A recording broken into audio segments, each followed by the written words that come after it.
मेरी नई नई शादी हुई थी और मेरी पत्नी बहुत ही खूबसूरत और नौजवान थी। मैं ये सोचकर हैरान था कि आखिर मेरी बीवी रोजाना रात को मेरे बाबा के कमरे में क्यों जाती थी और 2 घंटे के बाद बाहर आती, और इस दौरान सिसकियों की आवाज किसकी आती थी। मेरा नाम राकेश है। मैंने अपनी पसंद की लड़की रूपा से शादी की। वो बहुत ज्यादा सुंदर और नौजवान 20 साल की थी।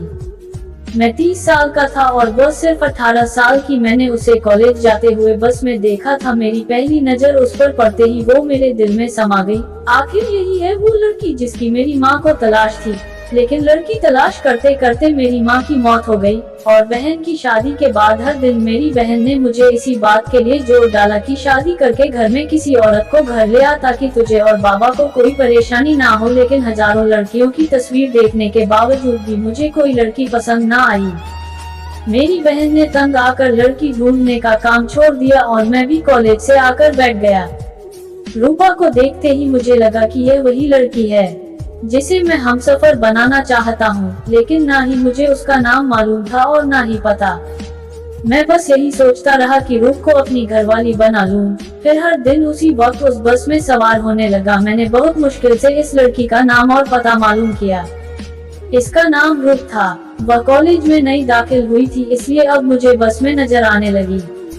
मैंने जब अपनी बहन को ये खुशखबरी सुनाई तो पहले तो खुश हुई, लेकिन जब उसे रूपा की उम्र का पता चला तो वह खामोश हो गई। कहने लगी, इतनी कम उम्र लड़कियां लाडली होती हैं, उनमें समझ नहीं होती। पता नहीं वह घर आकर घर की जिम्मेदारियों को संभाल सकेगी या नहीं, क्योंकि घर में पहले ही कोई औरत नहीं है। मैंने बहन से कहा कि वह रूपा के घर वालों से बात तो कर ले, बाकी की बाद में देख लेंगे। बहन मेरी खुशी के खातिर रूपा के घर रिश्ता लेकर गई। मुझे पता था कि मेरी बहन रूपा की सुंदरता से इस कदर इम्प्रेस हो जाएगी और ऐसा ही हुआ था। लेकिन बाद में मुझे भी ख्याल सता रहा था, जो लोग हमारे लिए बिल्कुल ही व्यर्थ है। लेकिन मेरे साथ साथ मेरे छोटे भाई ने भी मेरी बहन को ये कहकर राजी कर दिया था कि अगर भाई की खुशी रूपा में ही है तो फिर हमें क्या दिक्कत है, घर तो औरत के बगैर भी चल रहा है। रूपा भी यहाँ आकर कुछ ना कुछ संभाल लेगी। बाबा को 3 साल पहले फालिस का अटैक हुआ था और उनके दिल में भी बहुत तकलीफ रहती थी, इसलिए बस सारा वक्त अपने बिस्तर पर पड़े रहते थे। मेरा छोटा भाई उनका ख्याल रखता था और वह कहने लगा, बाबा की जिम्मेदारी हमेशा की तरह मेरे कंधों पर रहेगी। भाई की शादी हो भी जाए तो हम आने वाली लड़की से अपने बाप की जिम्मेदारी उठाने को नहीं कहेंगे। मेरे भाई ने रूपा को देखे बगैर ही मेरी इस कदर पक्ष ली थी कि मेरा सारा रास्ता आसान कर दिया। रूपा एक गरीब घर से ताल्लुक रखती थी। उसके घर वाले सादगी से शादी करना चाहते थे, इसलिए मेरे कुछ दोस्तों और खानदान वालों की मौजूदगी में मैंने रूपा से शादी कर ली। रूपा जब विदा होकर हमारे घर आई तो छोटे भाई उसे पहली बार देखकर हैरान रह गया। उसे कहने लगा, भाई आपको रूपा कहाँ से मिल गई? मैंने हंसकर उससे पूछा, क्या भाभी पसंद नहीं आई? तो मेरे भाई ने जवाब दिया, इतनी खूबसूरत लड़की किसको पसंद नहीं आएगी। हर एक शख्स ने मेरी पसंद की दाद दी थी और फिर रूपा के रहन सहन ने सबका दिल जीत लिया।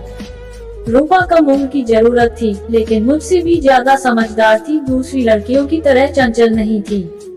मैंने इसे खामोश मिजाज पाया था। शादी के दूसरे तीसरे दिन से ही उसने पूरे घर का काम अच्छी तरह से संभाल लिया था और साथ ही साथ बाबा के साथ भी अच्छे से घुल मिल गई थी और उनकी खिदमत भी करने लगी थी।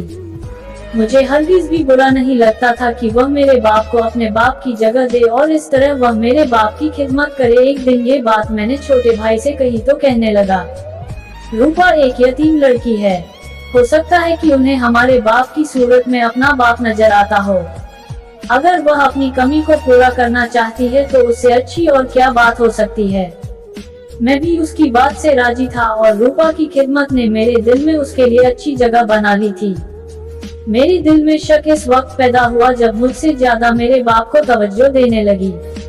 यहाँ तक इसे मेरी नाराजगी की भी बिल्कुल परवाह ना रही और अपने इसी शक की वजह से मैंने रूपा का रूप धारण करके अपने बाबा के कमरे में जाने की सोचा और जब गया तो देखकर मेरी आंखें खुली की खुली रह गई कि वह तो मेरा बुरा बाप मौजूद नहीं था। मेरा बाबा दिल के मरीज हुए थे तो मेरे छोटे भाई ने ही बाबा की देखभाल अपने जिम्मे में ले ली और इसलिए मेरे भाई ने कमरे दरमियान एक दरवाजा बना लिया था कि रात भर आसानी से उन पर नजर रख सके। उस दरमियान दरवाजा खुला हुआ था और बाबा की जगह बिस्तर पर मेरा छोटा भाई था। जैसे ही मैं कमरे में दाखिल हुआ, वह मुझे देखकर कहने लगा, आओ मेरी जान, बड़ी देर लगा दी, कब से तुम्हारा इंतजार कर रहा हूँ। मेरा सारा जिस्म अंदर से टूट रहा है और मेरे दर्द को दूर कर दो। तुम ही तो हो जो मेरे सारे तकलीफों को मिटा सकती हो, मगर आज की रात रोने की जरूरत नहीं है। मैं तंग आ चुका हूँ तुम्हारे रोज रोज के रोने से। तुम्हें समझाता हूँ रोने से कुछ नहीं होगा, मगर तुम हो कि समझती नहीं हो। आज मेरा मूड बहुत अच्छा है, अच्छे से मेरी खिदमत करना, वरना तुम्हें मालूम है ना कि मैं क्या कर सकता हूँ। तुम्हें कहीं का मुंह दिखाने के लायक नहीं छोड़ूंगा, और वो तुम्हारा पति जो तुम्हारी खूबसूरती पर मरता है, उसे तुम्हारे वजूद से घिन आने लगेगी। चलो अब तुम मोहब्बत से मेरे कदम में बैठ जाओ और मेरे पैरों पर तेल की मालिश करो। तुम्हारे पति को लगेगा कि तुम बाबा के साथ बात करके आई हो। बाबा जो नींद की दवाई लेकर मेरे कमरे में गहरी नींद में सो रहे हैं। जल्दी मुझे खुश कर दो ताकि वापस अपने पति के पास जा सको। उसकी बात सुनकर मेरे कदमों तले जमीन निकल गई थी। मैंने जैसे ही शाल हटाई तो मेरा छोटा भाई बड़ा आराम से लेटा हुआ था, उठकर बैठ गया। उसने कभी सोचा भी नहीं था कि मैं कमरे में चला आऊंगा। मैं शुरू से ही बाबा के कमरे में बहुत कम जाया करता, पर यह बात उसे अच्छी तरह मालूम थी। मेरा मिजाज बाबा से मिलता नहीं था और न ही किसी बात पर हमारे बीच में झगड़ा हो जाता है। इसे मैं बाबा के कमरे में आने से हिचकिचाहट थी, पर इसी बात का फायदा मेरा छोटा भाई उठा रहा था। मैंने गुस्से से छोटे भाई का कॉलर पकड़ा और कहा कि अब मुझे तुम सच सच बताओ कि यहाँ पर यह सब क्या चल रहा है। कहने लगा कि आपकी बीवी आपकी बढ़ती हुई उम्र की वजह से आपको पसंद नहीं करती और वह मुझ जैसे जवान मर्द के साथ वक्त गुजारना पसंद करती है। भाई की बात सुनकर मैं हक्का बक्का रह गया। ये कैसे मुमकिन था? रूपा ने तो आज तक मुझ पर अपनी बेपनाह मोहब्बत निछावर की थी, फिर वह मुझसे कैसे धोखा दे सकती है? मेरा छोटा भाई हकलाहट में कहने लगा कि यही सच है भाई, अब यकीन करें या ना करें, रूपा ने ही मुझे मजबूर किया था कि मैं उसके जरूरत को पूरा कर दूं। तो मैंने जोर का थप्पड़ उसके चेहरे पर लगा दिया और उससे कहा कि तुम उसे किस बात पर ब्लैकमेल कर रहे हो, ये बताओ। मैंने खुद अपने कानों से सुना है कि तुम उसे धमकियां दे रहे हो। मेरा एक थप्पड़ उसके लिए काफी था। मैं उसका बड़ा भाई था और मेरा रुआब ज्यादा था। उसने एकदम सच मेरे सामने उगल दिया और जो कुछ उसने बताया मैं जानकर हैरान हो गया। कहने लगा जब रूपा 9th क्लास में थी तो उसका मेरे दोस्त के साथ चक्कर चल गया था।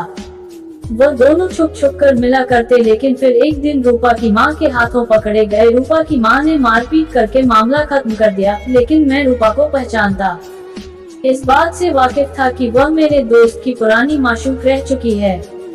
इसलिए जब शादी के दिन मैंने देखा तो आपसे सवाल भी पूछा था कि आपको रूपा कहाँ से मिल गई है। ये रूपा जवान थी और खूबसूरत भी। मेरा दिल उस पर आ गया था, इसलिए मैंने उसे ब्लैकमेल किया कि अगर वह मेरे साथ वक्त ना गुजरेगी तो मैं आपको उसके बारे में बता दूंगा। वह कम उम्र की थी, इसलिए मुझसे डर गई और हर रात मेरे साथ कुछ घंटे बाबा के नाम पर गुजारने लगी। लेकिन हर रात वह से सिसक सिसक कर रोती रहती और कहती थी कि मैं वक्त ढूंढ पर यह सिलसिला खत्म कर दो, क्योंकि मैं आपको धोखा नहीं देना चाहती। मैं हर रात यही कहता कि वह आज की रात आखिरी है, तुम कुछ घंटे गुजार लो और फिर कल कमरे में ना आना। जब मेरी बातों में आ जाती तो फिर वह खुशी खुशी कमरे में चली जाती थी। अब उसकी जान छूट गई, लेकिन अगले दिन जब मैं चाय देने के लिए आपके कमरे में आया तो उसे चुपके से इशारा करके बाबा के कमरे में आने को कह देता। वो मजबूर होकर मेरे साथ बाबा के कमरे में चली आती, मेरे कदमों में बैठकर रोने लगती कि मैं ये सिलसिला खत्म कर दूं। लेकिन फिर वही कहता कि बस आज की रात आखिरी है। मैं इस खेल को खत्म नहीं करना चाहता था, लेकिन हर रात इस तरह भरोसा दिलाकर मैं उसे वापस भेज देता ताकि सुकून से होकर कमरे से निकले और आपको कभी शक ना हो। उसकी बातों ने मुझको हिलाकर रख दिया था। वह किस तरह मेरी कम उम्र बीवी को बेवकूफ बना रहा था। मेरी बीवी ने तो उसके दोस्त के साथ नादानी की उम्र में चक्कर चलाया था, लेकिन वह तो एक समझदार और जवान मर्द था, कैसे ऐसी घटिया हरकत कर सकता था। मुझे अफसोस था कि वह मेरा छोटा भाई है। मैंने 2 और थप्पड़ उसके मुंह पर जड़ दिए हैं और उसे कहा है कि अब वो इस घर में नहीं रह सकता। बेहतर है कि वह सुबह होने से पहले अपना सामान बांधे और अपना ठिकाना कहीं और ढूंढ ले। उसका सर शर्म से झुक गया था क्योंकि मैंने उसको देख लिया था। मेरे मजबूर करने पर अपना सामान बांधकर सुबह होने से पहले ही घर से निकल गया था। सुबह जब रूपा नींद से उठी तो मैंने मुस्कुराकर उसके माथे को चूम लिया और नई सुबह मुबारक कहकर रूपा को हैरान कर दिया। दोस्तों, उम्मीद है कि आप लोगों को ये कहानी पसंद आई होगी। अगर आप लोगों को ये कहानी पसंद आई है सो प्लीज हमारे चैनल अनजान वॉइस को लाइक एंड सब्सक्राइब करना ना भूलें और साथ ही घंटी भी दबा दें ताकि नई दिलचस्प कहानी आप तक सबसे पहले पहुंचे। धन्यवाद।